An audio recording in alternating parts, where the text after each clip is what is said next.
नमस्कार बच्चों, अगली क्लास की अपन चर्चा करेंगे और वो क्लास है आपकी जेनेटिक्स की। इस जेनेटिक्स की वाली क्लास के लिए आपने सबसे पहले साइटोलॉजी के वीडियो आपने देख लिए, प्लांट फिजियोलॉजी अपनी हो चुकी, ठीक है। अब इसके बाद जेनेटिक्स आनुवंशिकी की अपन थोड़ी सी चर्चा आज अपन शुरू करेंगे। जेनेटिक्स आनुवंशिकी बहुत अच्छी सी यूनिट, बहुत सरल सी यूनिट और बहुत सी जानदार शानदार, क्योंकि ये हर एक कंपटीशन के अंदर इम्पोर्टेंट है। हर एक जो आपके सिलेबस है उन सभी सिलेबसों के अंदर जेनेटिक्स का आता है, चाहे वो कोई सी भी एग्ज़ाम हो, किसी भी प्रकार की एग्ज़ाम हो, सब एग्ज़ामों में जेनेटिक्स का रोल होता है। हर एक एग्ज़ाम में तीन चार क्वेश्चन इसके आते हैं। दो पार्ट है इसके, एक तो कौन सा पार्ट है बताओ? एक तो है मेंडल की जेनेटिक्स पुरानी वाली, जिसमें मेंडल के नियम वगैरह वो बता रखे हैं, उसके प्रयोग वगैरह, और दूसरी होती है आधुनिक आनुवंशिकी। तो आधुनिक आनुवंशिकी आते ही साइटोलॉजी से जुड़ जाएगी, जिसमें गुणसूत्र, डीएनए वगैरह वो सारी चीज़ें यदि आपने पहले पढ़ ली तो उनको ही फिर अपन को आगे लेना है। तो सबसे पहले अपन शुरुआत करते हैं आनुवंशिकी की। किसकी शाखा है ये? जीव विज्ञान की है। बॉटनी और जूलॉजी दोनों में चलती है, कॉमन शाखा है। तो जीव विज्ञान की वह शाखा जिसमें आनुवंशिकी,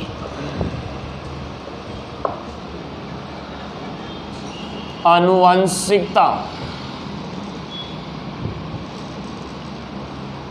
वंशागति, विभिन्नताओं, इनके नियम, इन सब का जिसके अंदर अध्ययन किया जाता है वो शाखा कौन सी कहलाती है? जेनेटिक्स कहलाती है। मतलब जीव विज्ञान की एक ऐसी शाखा जिसके अंतर्गत अपन आनुवंशिकी के सभी नियम, सभी प्रयोग, आनुवंशिकता, आनुवंशिकी सभी का अध्ययन किया जाता है। क्या कहलाती है? क्या कहलाएगी? आनुवंशिकी, जेनेटिक्स कहलाती है। अब यहाँ कुछ टर्मोलॉजी आई है छोटी छोटी। सबसे पहली आई है क्या? आनुवंशिकता, हेरेडिटी, आनुवंशिकता। दूसरी टर्मोलॉजी आई है आनुवंशिक लक्षण, आनुवंशिक लक्षण। शुरुआती चीज़ों को समझ जाएंगे, फिर इसके बाद में कोई प्रॉब्लम ही नहीं है अपन को। फिर इसके बाद आई है वंशागति, और एक आया है इसके अंदर विभिन्नताएं। इंग्लिश में सुनो टर्मोलॉजी को, इसको तो जेनेटिक्स कहते हैं। ये हेरेडिटी होती है, ये हेरेडिटी करैक्टर्स होते हैं। वंशागति इनहेरिटेंस, और विभिन्नताएं वेरिएशन। देखो क्या चीज़ है, हमेशा एक चीज़ का अपन को ध्यान रखना है कि आनुवंशिकी के अंदर अध्ययन किसका करते हैं कि जो जनक के लक्षण होते हैं ना, वो जनक के लक्षण उसके माता पिता में कैसे स्थानांतरित होते हैं। देखो थोड़ी सी चीज़, हमेशा एक जाति से उत्पन्न जो जीव होता है वो उसी जाति के लक्षण को रखता है। जैसे मनुष्य का बच्चा मनुष्य ही होता है, भैंस का बच्चा भैंस होता है, ठीक है, उसके लक्षण चेंज नहीं होते हमेशा। तो वो कौन सी है? आनुवंशिकता। मतलब क्या हुआ? देखो सुनो, जनक से आनुवंशिक लक्षणों का, आनुवंशिक लक्षणों का स्थानांतरण, जनक से आनुवंशिक लक्षणों का स्थानांतरण बोल दो या संचरण बोल दो, बात एक ही है कि आनुवंशिक लक्षणों का जो संचरण होता है किससे? माता पिता से उसकी संततियों में जो लक्षण गमन होते हैं उसकी क्रिया को अपन क्या बोलते हैं? आनुवंशिकता। और आनुवंशिक लक्षण कौन से हो गए? जो जनक से किस में जाते हैं बताओ जी? संततियों में। माता पिता से संततियों में स्थानांतरित होने वाले लक्षण कौन से लक्षण कहलाएंगे? आनुवंशिक लक्षण। और वंशागति का मतलब आप समझ ही गए। बताओ वंशागति का मतलब क्या होगा? एक जाति के जनक से उत्पन्न जीव उसी जाति के जाति के लक्षणों को दर्शाते हैं। मतलब सीधी सी बात है, एक जाति के जनक से उत्पन्न संतति उसी जाति के जैसी होती है, उसी के जैसी लक्षण दर्शाती है। लेकिन एक चीज और, अब मनुष्य का बच्चा मैंने मनुष्य बताया, लेकिन एक माता पिता के उत्पन्न सभी बच्चे, एक जनक के उत्पन्न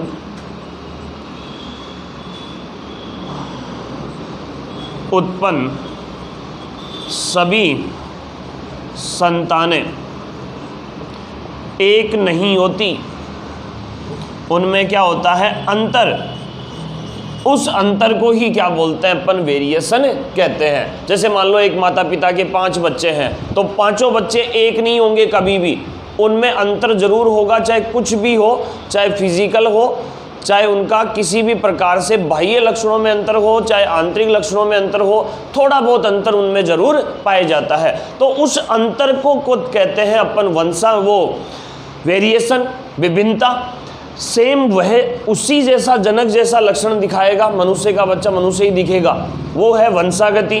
क्यों दिखेगा? क्योंकि उसी के माता पिता के लक्षण गए हैं। वो लक्षण कौन से हैं? आनुवांशिक लक्षण। और इन लक्षणों का जाना क्या कहलाता है? आनुवांशिकता। चारों टर्मोलॉजी आपको आ गई होगी समझ में। चारों टर्मोलॉजी बहुत अच्छी टर्मोलॉजी है। जेनेटिक्स एक बड़ी ब्रांच है, इस ब्रांच के अंदर अपन इन सब चीज़ों का अध्ययन करते हैं। स्टडी होती है जिसके अंदर टोटल ऑल ओवर इन सभी चीज़ों की। कौन कौन सी की? संचरण की, जाने वाले लक्षणों की, एक समान जो जीव है जनक है उसकी, और सभी संतानों के अंतर की। इन सब चीज़ों का अध्ययन जिस शाखा में किया जाता है वो शाखा कौन सी है? जेनेटिक्स। एक बार स्क्रीनशॉट लो इसका बहुत अच्छे से।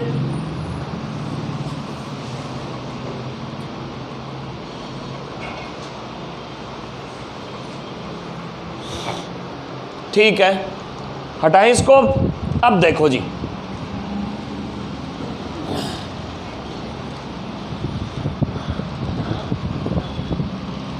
अब अपन को जेनेटिक्स में प्रवेश करना है।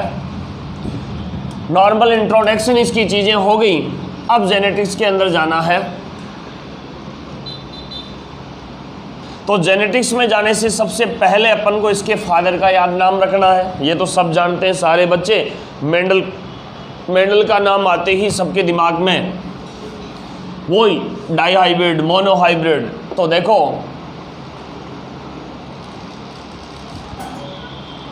फादर ऑफ जेनेटिक्स कौन है जी बालको? Gregor Johann Mendel, G J. Mendel, ऐसा भी लिखा हुआ है कई जगह, ग्रेगर जोहान मेंडल। ग्रेगर की उपाधि इनको बाद में मिली थी, ठीक है, जब ये पादरी बने थे तब। जोहान मेंडल इनका पूरा नाम था, ठीक है। आधुनिक जनक, मॉडर्न जेनेटिक्स के जनक, आधुनिक जनक, आधुनिक पितामह किसको कहा जाता है? डब्ल्यू बेडसन को। डब्ल्यू बेडसन को आधुनिक जनक कहते हैं। और वैसे ऑल ओवर जनक के हिसाब से बात करें तो कौन है? Gregor John Mendel. क्यों बोलते हैं इनको? क्योंकि इन्होंने दिया था मेंडलवाद। और मेंडलवाद क्या है? जिसके अंदर 2 तो प्रयोग पढ़ते हैं अपन। देखो कितना अच्छा है, 2 तो प्रयोग एक्सपेरिमेंट आपके जेनेटिक्स के, और 3 इसके नियम है। इनको कहते हैं मेंडलवाद। मतलब आनुवंशिकता के बारे में सबसे पहले बताने वाले कौन है? ग्रेगर जॉन मेंडल, जिसके लिए उन्होंने किसका प्रतिपादन किया था? मेंडलवाद का। और मेंडलवाद में 2 प्रयोग और 3 नियम है, इसलिए इसको फादर ऑफ जेनेटिक्स कहा जाता है। तो बोले साहब इसको क्यों कहोगे फिर? इसको इसलिए कहते हैं क्योंकि सबसे पहले जेनेटिक्स जो टर्म है, शब्द है, वर्ड है, वो किसने प्रतिपादित किया था? डब्ल्यू बेडसन ने। क्योंकि जब से आधुनिक चीज़ें शुरू हुई आपकी जेनेटिक्स की 1900 के बाद, तब लोगों को पता लगा कि ये वास्तव में ग्रेगर जॉन मेंडल जो काम था वो उसका सही था, लेकिन उसके लिए एक पूरा वर्ड देने वाले कौन थे? डब्ल्यू बेडसन थे, ठीक है। यहाँ तक कि ये नॉर्मल सी चीज़ें थी। अब अपन आएंगे मेंडल के जीवन परिचय पर। एक बार इसको उतार लो यदि उतारना चाहो तो। बाकी 2 वर्ड आपको याद रखने हैं, जेनेटिक्स के फादर ग्रेगर जॉन मेंडल और आधुनिक जेनेटिक्स के फादर कौन है? डब्ल्यू बेडसन।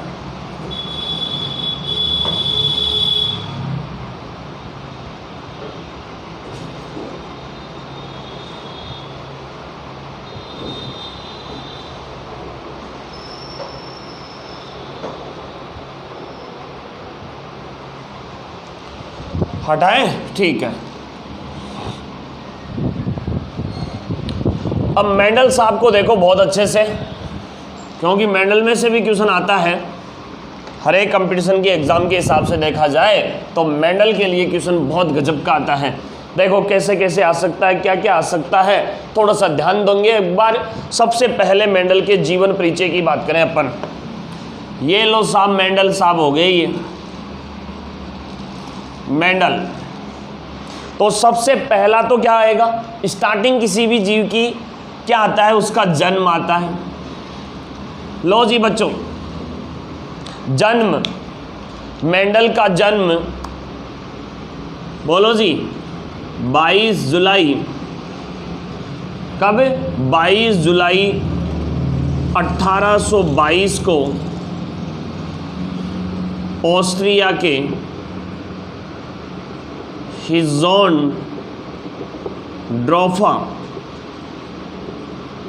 प्रांत के ब्रुन शहर के सिलीसिया गांव के किसमें? माली परिवार में हुआ था। ये तो जन्म की बात होगी। कब हुआ? 22 जुलाई 1822 को ऑस्ट्रिया देश हो गया, हिज़ोन-ड्रॉफा उसका प्रांत हो गया, टाउन, और उसकी सिटी कौन सी? ब्रुन सिटी, और विलेज कौन सा? सिलीसिया या सिलिकुआ, और परिवार कास्ट क्या होगी इसकी? सैनी, माली परिवार में हुआ था। आजकल देखो ये सारी चीज़ें कहाँ है, नए जो ज्योग्राफी स्थिति है उसके अनुसार याद रखना बहुत अच्छी चीज़ है। चेकोस्लोवाकिया में इसको आजकल कहते हैं, और इसका गांव एक दे रखा है मोरविया। कौन सा गांव है? मोरविया। ध्यान रखना ये बहुत अच्छी चीज़ है भाई। चेकोस्लोवाकिया प्रांत है जिसके अंदर मोरविया गांव के अंदर आधुनिक चीज़ में ये स्थित है, आधुनिक समय के अंदर स्थित है। अब देखो प्यारे बच्चों, ये मेंडल साहब शुरू से ही प्रतिभा के धनी थे, आपकी तरह बड़े ही विद्वान थे शुरू से ही पढ़ाई में और एक्स्ट्रा एक्टिविटीज़ में। तो इनकी जो प्रारंभिक शिक्षा साहब होनी थी वो प्रारंभिक शिक्षा हुई कहाँ? ब्रुन शहर में, यहीं के उनके ब्रुन शहर में। ब्रुन शहर में कब तक? 1843 तक। मतलब जो नॉर्मल आपकी मैट्रिक, ग्रेजुएशन, पोस्ट ग्रेजुएशन, यहाँ तक की जो चीज़ें थी एक एज ए साइंस के हिसाब से, वो कहाँ हुई? इनकी ब्रुन शहर तक हुई। इसके बाद ये चले गए उच्च अध्ययन के लिए। अब अध्ययन कौन सा आएगा? हायर, उच्च अध्ययन। उच्च अध्ययन के लिए ये चले गए वियना विश्वविद्यालय। वियना विश्वविद्यालय, ये तो जानते ही हो, तुम भी जाओगे कभी ना कभी तो, ठीक है। बड़े वैज्ञानिक बनने के लिए वियना तो जाना ही पड़ेगा, तो आप जा सकते हो। वियना विश्वविद्यालय ये वही है, कहाँ पे? ऑस्ट्रिया में। कब? सन 1851 में, ठीक है। यहाँ तक कोई समस्या नहीं है। इसके बाद ये वापस लौटे वहाँ से। वापस कब लौटे? सन 1857 में। सन 1857 में वापस लौटे। क्या बनकर लौटे ये ध्यान रखना?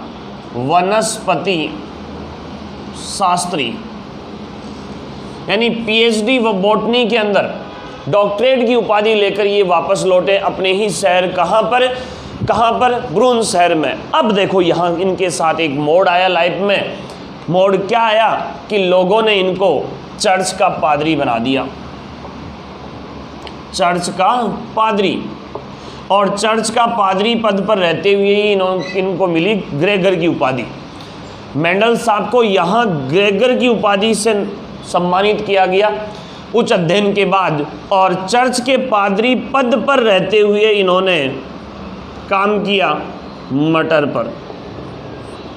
ठीक है, मतलब हालांकि पद उस टाइम में प्रतिष्ठित पद था ये, लेकिन इनका दिमाग किस में था? रिसर्च में ज़्यादा था। ये सोच रहे थे कि इस चर्च के गार्डन में जो ये मटर उग रहा है, पी है, स्वीट पी, पाइसम सेटाइवम, याद रखना, पाइसम सेटाइवम, मीठी मटर, उद्यान मटर के ऊपर काम करते हुए इन्होंने ये बताया कि ये चीज़ जो आपके मटर हैं, ये मटर इस पौधे के क्यों लग रहे हैं और के क्यों नहीं लग रहे।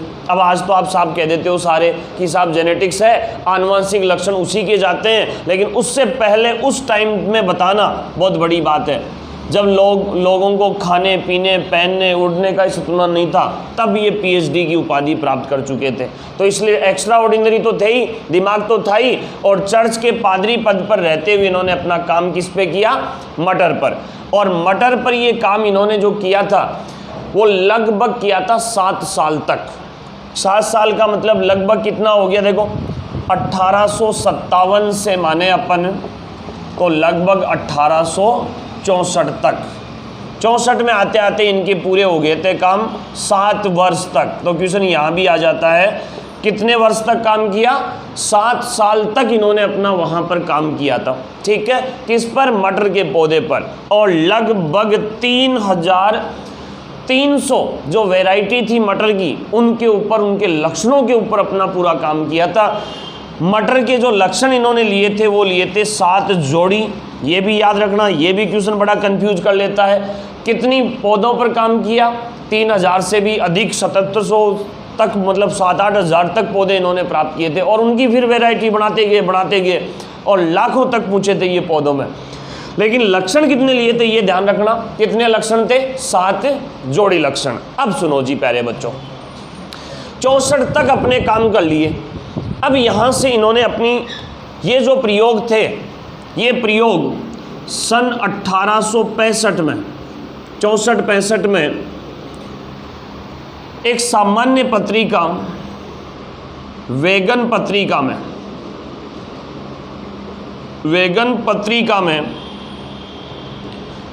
प्लांट हाइब्रिडाइजेशन, या फिर ऐसे देख लो एक्सपेरिमेंट इन प्लांट हाइब्रिडाइजेशन, पूरा नाम तो ये है लेकिन मैंने शॉर्ट में लिख दिया, एक शीर्षक था ये, प्लांट हाइब्रिडाइजेशन के नाम से इनका क्या किया? प्रकाशन किया। अब प्रकाशन किया तो इसके प्रकाशन को कोई विशेष ख्याति नहीं मिली। क्यों नहीं मिली? क्योंकि एक तो इसके सामान्य प्रकाशन था, ये प्रकाशन जर्मन भाषा में था, जबकि उस टाइम में फ्रेंच और लैटिन भाषा पूरे विश्व पे राज कर रही थी। दूसरा कि लोगों का ध्यान एक क्यों नहीं गया? क्योंकि डार्विनवाद भी उस समय थोड़ा सा हावी था, इसलिए लोगों का ज़्यादा ध्यान इसके ऊपर नहीं गया। लेकिन इन्होंने अपना काम था ना वो बहुत गजब का किया। और कैसे किया? कि इन्होंने अपने ये प्रयोग सन 1866 में Brunn society of natural history, Brunn society of natural history को क्या कर दिए? समर्पित कर दिए। और समर्पित करने के बाद 1884 में, 1884 में इनकी क्या होगी? मृत्यु हो गई गुर्दे की बीमारी के कारण। ठीक है, किडनी की बीमारी के कारण, किडनी की लंबी बीमारी से ये जूझ रहे थे, लेकिन फिर भी इनका हौसला बड़ा गजब का था, गजब के वैज्ञानिक थे। और 2 काम करते हुए, पदभार लेते हुए, बीमारी को झेलते हुए, इन्होंने दुनिया को वो आईना दिखाया जिसके भरोसे आज अपन पूरे चल रहे हैं। शुरुआती किसी चीज़ की शुरुआत करना और उसे समझाना बहुत है, फिर उसके बाद में प्लस माइनस तो बुद्धि लगा लेते हैं तुम।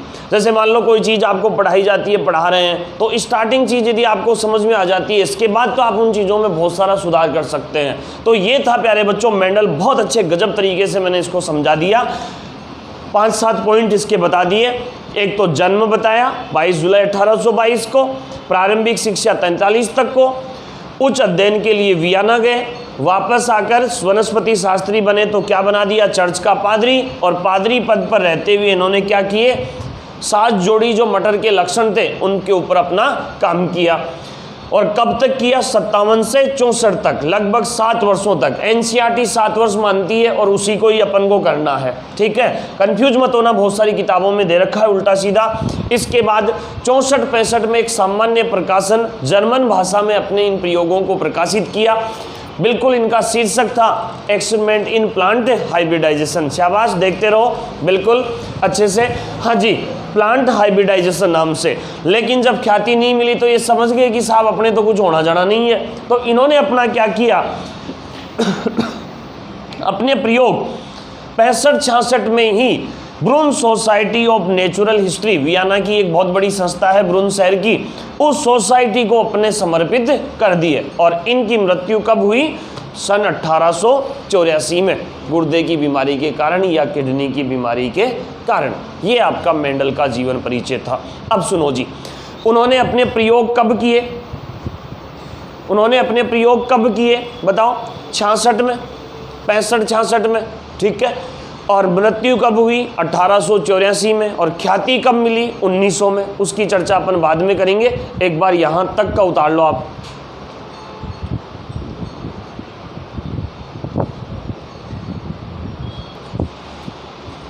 ठीक है जी, उतार लिया दोस्तों। चलो इसको उठाते हैं अपन। अब देखो, यहाँ से मैंने एक बात कही आपको कि इन्होंने प्रकाशन कर लिया, ख्याति नहीं मिली, और यहाँ भी बिना किसी चीज़ के और बिना ख्याति के इन्होंने समर्पित कर दिए। इसके बाद इसकी पुनर्खोज हुई, रीडिस्कवरी।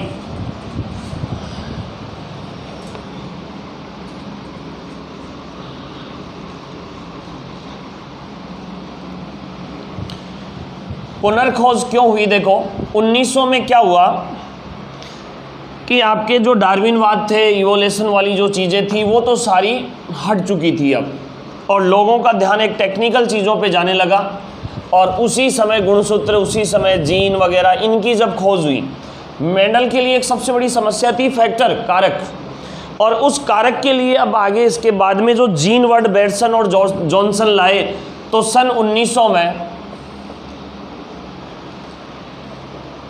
हुगो डीब्रिज,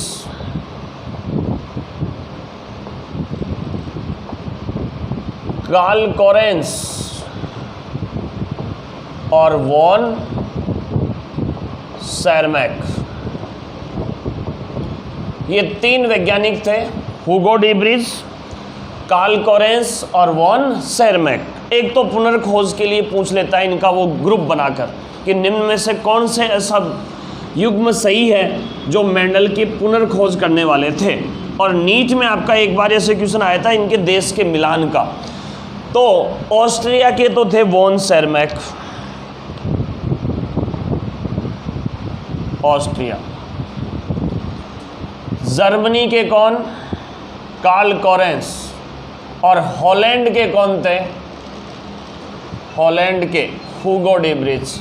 इनमें से ये दोनों वैज्ञानिक आपको और भी ध्यान रखने हैं।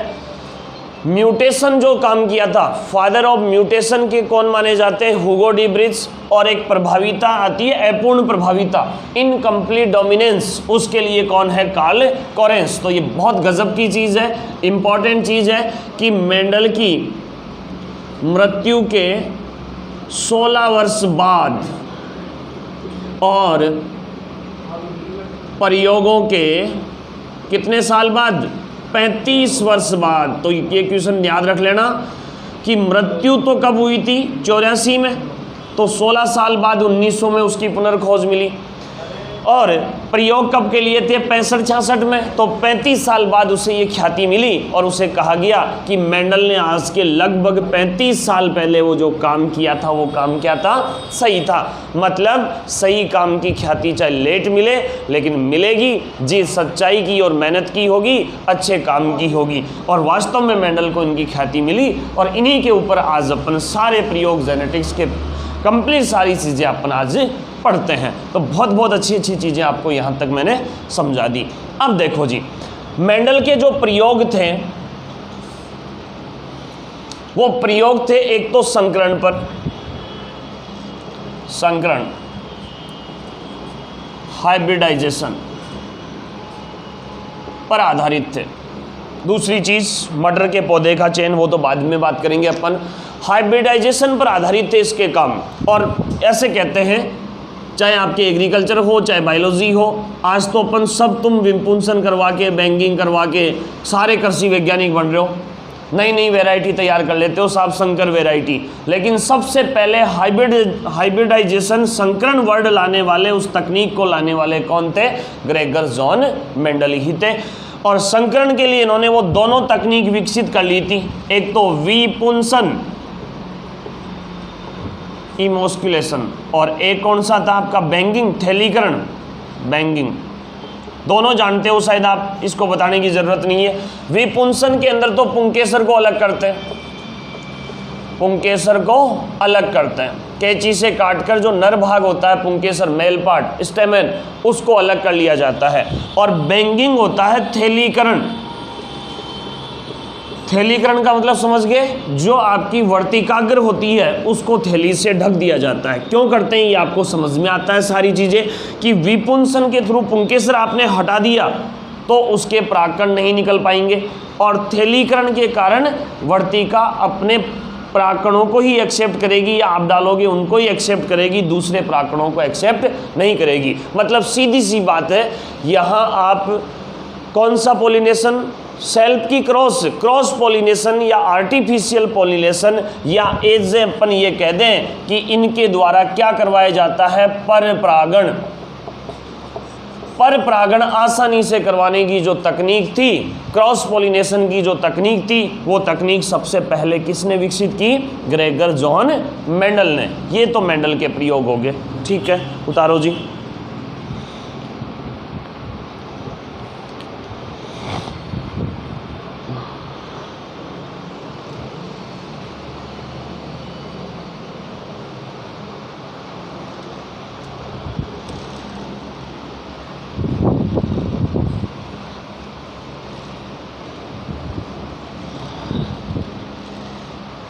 अब देखो इसके प्रयोग किस पर थे? मटर पर।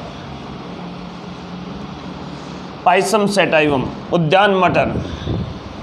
एक लेथाइरस होता है, जंगली मटर, दोनों में कंफ्यूज मत हो जाना, अलग अलग हैं दोनों। तो पाइसम सेटाइवम, उद्यान मटर, इसका चयन इन्होंने क्यों किया? देखो चयन तो अपने आप हो जाते हैं जब आप यदि काम करते हो, लालसा रखते हो, अपने काम को आगे बढ़ाते हो, तो फिर इसके बाद इसकी ख्याति मानी जाती है कि यार वास्तव में वही चीज़ उसके लिए लक्की होगी। ऐसा कुछ नहीं है। देखो फिर भी इसके कुछ कारण माने जाते हैं कि एक तो मटर का पुष्प होता है ना, वो कैसा होता है? बाइसेक्सुअल, उभयलिंगी, उभयलिंगी या द्विलिंगी।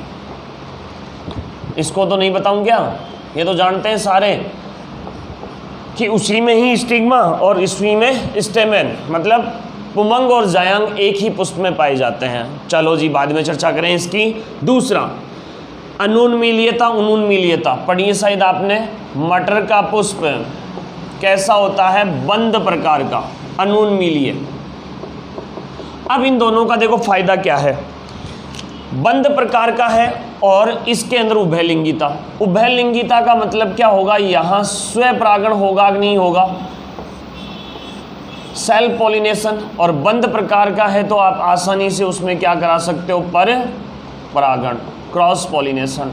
और दोनों ही मेंडल ने इन्होंने करवाए थे कंप्लीट दोनों। अगली बात, इसका आकार क्या होता है? छोटा। छोटा है तो कम भूभाग पर अधिक पौधे उगाए जा सकते हैं, क्योंकि इन्होंने बहुत सारी वैरायटियों का यूज़ किया था, प्रयोग किए थे। अगला, इसका जीवन काल, जीवन काल क्या होता है? कम। कम हो मान लो, छोटा मान लो, जीवन काल कम होगा। जैसे मान लो आप कोई एक्सपेरिमेंट कर रहे हो तो उस एक्सपेरिमेंट का रिजल्ट आपके पास फटाफट आ जाता है। और एक इसके अंदर 7 जोड़ी विप्रियासी लक्षण पाए जाते हैं। अब देखो मेंडल के नियमों से संबंधित कुछ शब्दावलियां हैं जो यहाँ इस स्टैंडर्ड तक, कंपटीशन स्टैंडर्ड तक बताने की ज़रूरत नहीं है, लेकिन फिर भी समझ लो थोड़ा सा। देखो इन्होंने सबसे पहले किसको लिया? जनक को, जो आगे संततियों का निर्माण करते हैं। अब ये जनक कौन से थे? समयुग्मजी थे। विषमयुग्मजी मतलब युग्म विकल्पी थे, जिनके द्वारा अपन लेते हैं आगे। दोनों कारक समान है तो सम, दोनों कारक अलग अलग हैं तो विषम। क्योंकि उसमें क्या पाए जाते हैं? विप्रियासी लक्षण। और विप्रियासी लक्षण दोनों प्रकार के होते हैं। एक तो होता है प्रभावी, डोमिनेंट कैरेक्टर, और दूसरे रिसेसिव, अप्रभावी। दोनों लक्षण आपके हैं यहाँ कि एक तो प्रभावी लक्षण जो F1 में प्रकट होता है और एक F1 में प्रकट नहीं होता। दोनों लक्षण उसके अंदर पाए जाते हैं। और इनके कितने लक्षणों पे काम किया? 7 जोड़ी लक्षणों पे। तो देखो वो 7 जोड़ी लक्षण कौन कौन से हैं। सबसे पहला, तने की लंबाई। दूसरा, पुष्प का रंग। तीसरा, पुष्प की स्थिति। फली का रंग, फली की आकृति, आकार आकृति। बीज का रंग और बीज की आकृति। हो गया क्या? 7 ऑप्शन में आ जाए तो गड़बड़ मत कर लेना। 7 जोड़ी होते हैं। देखो 1 2 3 4 5 6 और ये 7 जोड़ी। कैसे? एक तो कौन सा? प्रभावी, और दूसरा कौन सा? अप्रभावी। अप्रभावी पढ़ा हुआ है ये आपका, बहुत इजी है, लेकिन है इसलिए थोड़ा सा बता दूं। प्रभावी लक्षण कौन सा? तने की लंबाई। बोलो जी, लंबापन। और ये बोना। पुष्प का रंग बैंगनी, और ये कौन सा? श्वेत, व्हाइट वाला। पुष्प की स्थिति, बोलो जी, अक्षीय, और ये हो गया शीर्षस्थ, मतलब एक तो अक्ष में लगते हैं और एक टॉप पर लगते हैं, शीर्षस्थ। फली का रंग, फली कौन से रंग में? फली के 2 रंग होते हैं ना, एक तो हरा और एक पीला। तो हरा तो कौन सा? प्रभावी, और पीला कौन सा? अप्रभावी। फली की आकृति फूली हुई, और ये पिचकी हुई बोल दो या सिकुड़ी हुई बोल दो। बीज का रंग कौन सा जी? पीला, अपोजिट हो जाएगा फली के, और ये हरा। और आकृति कौन सी? गोल, और ये कौन सी? झुर्रीदार। अब इसको लक्षणों को नहीं पूछता, ये कंफ्यूज करने के लिए देखो एक क्वेश्चन तो यही आ जाता है कि मेंडल ने अपने प्रयोगों के लिए कितने लक्षण चुने थे, और उसमें सबसे पहला ऑप्शन देता है वो 7, और वहीं बच्चा कंफ्यूज। दूसरा क्वेश्चन जो आपके जो पिछली बार आया था वो आया था किसके? बीज के लक्षणों का। बीज के लक्षणों, मेंडल ने प्रयोगों के लिए बीज के कितने लक्षणों का चयन किया था, ऐसा क्वेश्चन था। कितने लक्षणों का चयन किया था? तो उसमें थे देखो 2 लक्षण, 2 जोड़ी लक्षण, या इसके अलावा 3 और 1 हो गया 4।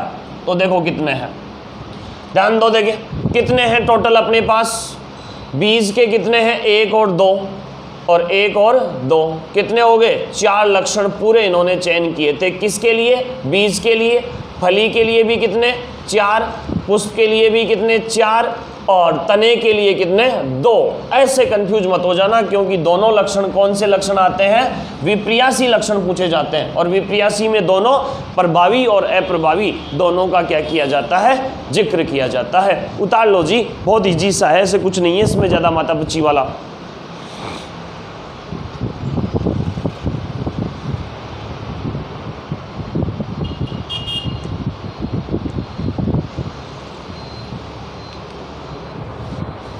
उतार लिया? ठीक है, हटाएं इसको। अब देखो मेंडल का जीवन परिचय हो गया। सो नॉर्मल इसके जेनेटिक्स के इंट्रोडक्शन वगैरह हो गए, शब्दावली हो गई, इसके मटर के पौधे का चयन हो गया, और इसने ऐसा काम किस पर किया और कैसे किया वो हो गया। अब क्या किया वो पढ़ेंगे, ठीक है। और क्या में 2 तो प्रयोग हैं, कौन कौन से? मोनोहाइब्रिड क्रॉस और डाईहाइब्रिड क्रॉस, और 3 दोनों के ऊपर आधारित नियम। तो सबसे पहला कौन सा है? Monohybrid cross.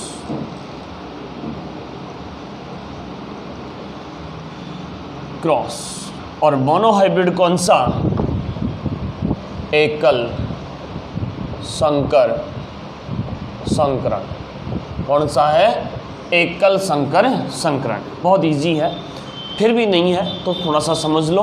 मोनो का मतलब हाइब्रिडाइजेशन का मतलब क्या होता है? संकरण का मतलब क्या है? जनकों के बीच क्रॉस की क्रिया। पहले नहीं बताया था मैंने, सुन लो। जनकों के बीच क्रॉस की क्रिया, और जनक कौन से? मेल और फीमेल। इन जनकों के बीच जो क्रॉस की क्रिया होती है उसको कहते हैं अपन हाइब्रिडाइजेशन। तो मोनो का मतलब सिंगल, एक जोड़ी। एकल संकर संकरण है ना ये, एकल संकर संकरण।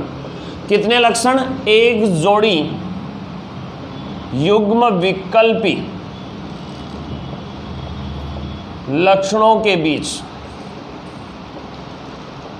क्रॉस की क्रिया, एक जोड़ी युग्म विकल्पी। और युग्म विकल्पी कौन से? विप्रियासी लक्षण, या आपके युग्म विकल्पी का मतलब युग्म के पर्याय, जिनकी सहायता से अपन ये चीजें करते हैं। तो युग्म विकल्पी लक्षणों के बीच क्रॉस की क्रिया। और एक जोड़ी लक्षण कौन से? यहाँ मेंडल वाला ही ले लेते हैं, दूसरा भी आ सकता है एग्जाम में, लेकिन एक समझ जाओगे दूसरा अपने आप हो जाएगा। तने की किसका? लंबाई का लिया था इन्होंने। तने की लंबाई बोलो जी, लंबापन और बोना। ठीक है, इसके सिंबल लें कैपिटल टी, और इसके सिंबल लें अपन स्मॉल टी। ठीक है, दोनों क्या है? युग्म विकल्पी है, जिनसे दर्शाया जाता है। और कारक युग्म के दोनों कारक क्या है? समान, इसलिए इनको बोलते हैं दोनों को समयुग्मजी। दोनों को क्या बोलोगे? समयुग्मजी। दोनों में क्रॉस करवाना है, एक को तो मेल मान लो और दूसरी उसकी वो हो जाएगी फीमेल। दोनों लक्षण कौन सा बोलो? ये शुद्ध प्रभावी समयुग्मजी, ये तो प्रभावी, और दूसरा कौन सा होता है? अप्रभावी। ये सारा आपको टेबल में मैंने बता दिया। अब इनके बीच अपन को जनकों के बीच, ये दोनों क्या है? जनक ही तो हैं, जनक के बीच क्रॉस करवाना है तो करवा लो क्रॉस में, कोई समस्या नहीं आनी चाहिए अब किसी भी प्रकार की। देखो जी बालको, कैपिटल टी, ये तो कौन सा हो गया? लंबा प्रभावी। दूसरा कौन सा? Small T. ठीक है, ये दोनों जनक हैं। जनकों से सबसे पहले अपन को, आपको पता है मैंने रिप्रोडक्शन वाले चैप्टर को भी पढ़ा दिया पहले, इसीलिए क्योंकि जनकों से जब युग्मकों का निर्माण होता है तो युग्मकों में गुणसूत्रों की संख्या बालकों क्या हो जाती है? आदि हो जाती है। तो आदि मतलब मियोसिस। लो जी, कैपिटल टी और इधर स्मॉल टी, ये हो गए युग्मक। ये क्या हो गए? युग्मक। युग्मकों में क्रॉस करवाना है। अब क्रॉस करवाने के लिए देखो, ये किसके हैं? मेल के हैं इधर, और ये किसके हैं? फीमेल के। तो इनके साथ पहले दोनों का प्रोग्राम एक साथ सही करो। पहले एक का दो के साथ सही सेट कर लो प्रोग्राम। देखो कैसे? पहले का तीसरे के साथ और पहले का चौथे के साथ हो गया। फिर दूसरा बचा, दूसरे का तीसरे के साथ, दूसरे का चौथे के साथ। संततियाँ क्या बनी? लिख दो ऐसी की ऐसी, कैपिटल टी स्मॉल टी, और ये भी ऐसा ही, ये भी ऐसा ही। ये कौन सी पीढ़ी आ गई? जनकों में क्रॉस से कौन सी पीढ़ी प्राप्त होती है? कौन सी? F1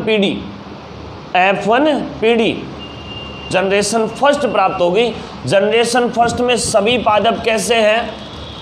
कारक युग्म के सबके कारक क्या हैं? अलग अलग, और अलग अलग हैं तो उनको बोलते हैं विषम युग्मजी। कारक युग्म के दोनों कारक अलग अलग हैं, लेकिन कैपिटल टी है तो कैसे हो जाएंगे? लेकिन दोनों अशुद्ध हैं, अलग अलग हैं, तो अशुद्ध लंबे। कैसे हो गए? अशुद्ध लंबे। क्लियर होगी यहाँ तक सारी चीज़ें आपको? पहले युग्मक बनाए, युग्मकों में क्या करवाया? क्रॉस, और क्रॉस करवाने के बाद उनको जैसे लिखते हैं तो दोनों कारक युग्म के दोनों कारक क्या हैं, अलग अलग हैं। तो विषम युग्मज जी एक प्रभावी है लेकिन दूसरा उसके साथ अलग वाला है, इसलिए उसको प्रभावी अशुद्ध कह दिया। ये कौन से थे, शुद्ध थे, मैंने कहा था यहाँ आपको ये हैं शुद्ध। ठीक है जी। अब इनके बीच क्रॉस करवाना है। क्रॉस करवाने के लिए पहले तो इनके युग्मक बनाएं, क्योंकि मेल वाले तो ये है ना। इन दोनों से एक एक छांट लो। कैपिटल टी इससे ले लिया, स्मॉल टी इससे ले लिया, ठीक है। ऐसे ही इससे ले लिया कैपिटल टी और इससे ले लिया स्मॉल टी। ये F1 के युग्मक हो गए। वो तो जनक के युग्मक थे और ये किसके हो गए, F1 के युग्मक। क्रॉस का वही तरीका है, सेम सिंपल सा, पहले का तीसरे के साथ, पहले का फिर चौथे के साथ, पहले का दूसरे के साथ, सॉरी दूसरे का तीसरे के साथ और दूसरे का चौथे के साथ। जो जो आ रहा है उसको ऐसे की ऐसे लिखते जाओ। बताओ क्या क्या आया। पहला ये रहा कैपिटल टी, दूसरा कैपिटल टी स्मॉल टी, तीसरा कैपिटल पहले लिखोगे कैपिटल टी स्मॉल टी और स्मॉल टी। जैसे जैसे आ रहे हैं वैसे वैसे लिख दो। ये कैसा, शुद्ध लंबा। ये कैसे, अशुद्ध लंबे। ये कैसा, शुद्ध बौना। ये कैसा, शुद्ध बौना। हो गया। फिलहाल अपन को इसका निकालना है जीनोटाइप फिनोटाइप। जीनोटाइप फिनोटाइप ये इसके युग्मक हैं F1 के। और ये पीडी कौन सी, F2 पीडी। कौन सी पीडी होगी, F2 पीडी। पहले निकालें इसका फिनोटाइप। लक्षण प्ररूप। फिनोटाइप या लक्षण प्ररूप। लक्षणों का मतलब बाहर के लक्षण देखने हैं आपको कि कितने लंबे हैं, कितने बौने हैं, कितने गोरे, कितने काले पीले, जो भी है बाहर का जो लक्षण दिखाई देता है ना, फिजिकल लक्षण बाहर के कोई भी, उनको बोलते हैं फिनोटाइप। तो बाहर से जब आप इनको देखोगे तो जिनमें प्रभावी कारक कौन सा है, कैपिटल टी, तो प्रभावी होता है वहाँ लंबा होगा। तो कैपिटल टी जिसके अंदर है वो तो लंबे, और जिनमें स्मॉल टी दोनों ही है वो कौन से हो जाएंगे, बौने। तो बाहर से देखने पर कितने लंबे दिखाई देंगे, 3:1, मतलब 70% लंबे और 25% कैसे, बौने। ऐसे भी नहीं आए आजकल, तो पहले तो 3:1 ही पूछते थे, फिर इसको परसेंटेज में चेंज किया, आजकल इसको अनुपात में और पूछने लग गए। बताओ जी, ये तो हो गया ऐसे अनुपात 1। आजकल इसमें एक न्यूमेरिकल सा पोर्शन और डाल देता है, इसकी चर्चा अपन करेंगे। पहले फिनोटाइप देख लें एक बार। जीनोटाइप क्या कहता है, ये जीनी संगठन बताता है, मतलब पर्टिकुलर जीन की स्ट्रक्चर बताता है। पर्टिकुलर जीन की स्ट्रक्चर देखो भाई, कैपिटल टी एक ही है, कैपिटल टी स्मॉल टी एक, दो हैं, और स्मॉल टी एक है। ये तो कैसा, शुद्ध लंबा, अशुद्ध लंबे, और ये हो गया शुद्ध बौना। बोलो अनुपात देख लो, गिन लो, 1:2:1, मतलब 25%, 50% और 25%, और इधर 1/4, 1.5 और 1/4, ये अनुपात में हो गया आपका। इस हिसाब से रेशियो के हिसाब से हो गया। यहाँ तक इसका जीनोटाइप और फिनोटाइप निकालने का तरीका है कि इस हिसाब से अपन जीनोटाइप और इसका फिनोटाइप निकालते हैं। अब देखो, ये न्यूमेरिकल पोर्शन में एक क्वेश्चन डाल देता है कि आपकी एक पेट्री डिश में 80 बीज हैं। कितने बीज हैं, 80 बीज हैं। उनमें से शुद्ध बौने पौधों वाले बीजों की संख्या क्या होगी, कौन से वालों की, कौन से वालों की? शुद्ध बोने वालों की। शुद्ध बोने वालों को निकालने के लिए सबसे पहले अपन को अनुपात के ऊपर जाना है, ठीक है। अनुपात कितना? सबसे पहले अनुपातों का योग कर लो।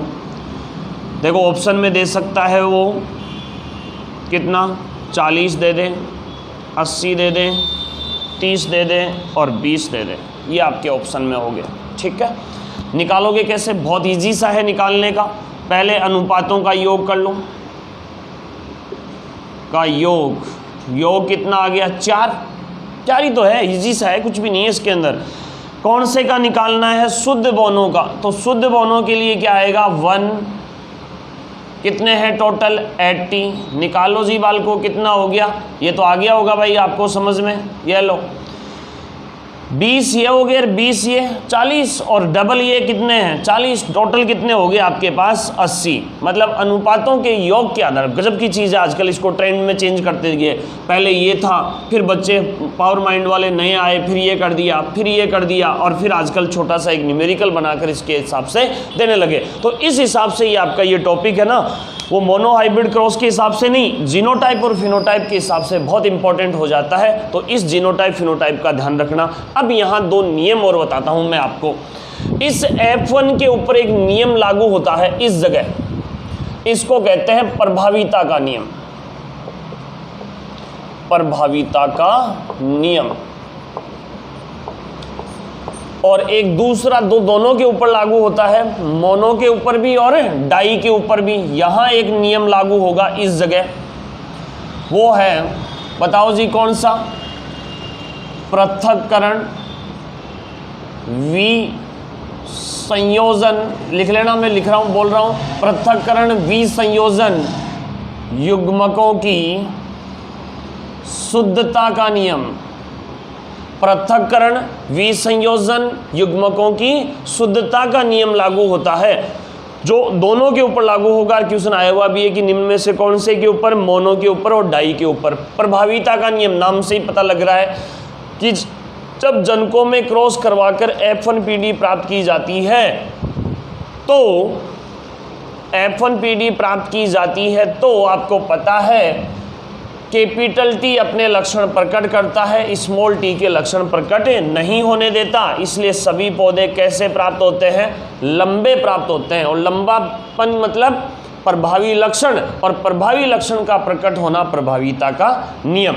दूसरा देखो, यहाँ सारे पौधे कैसे हैं? अशुद्ध हैं, लंबे हैं, लेकिन यहाँ देखो शुद्ध भी प्राप्त हो रहा है, अशुद्ध भी और बोना शुद्ध भी। मतलब कारक युग्म के दोनों कारक क्या हो जाते हैं? अलग अलग, दोनों एक दूसरे से विसंयोजित हो जाते हैं, अर्थात युग्मक क्या हो जाते हैं? शुद्ध। कि जब F1 के जनकों में आगे क्रॉस करवाया जाता है, तो F2PD में दोनों युग्मकों के कारक अलग अलग हो जाते हैं। इसे क्या बोलते हैं? युग्मकों की शुद्धता का नियम, या पृथक्करण का नियम, या विसंयोजन का नियम। तो ये था मेंडल का पहला प्रयोग और इस पर आधारित 2 नियम। इसके बाद डाई हाइब्रिड क्रॉस की चर्चा करेंगे। एक बार इसको थोड़ा सा उतार लो, नोट डाउन कर लो, स्क्रीनशॉट ले लो।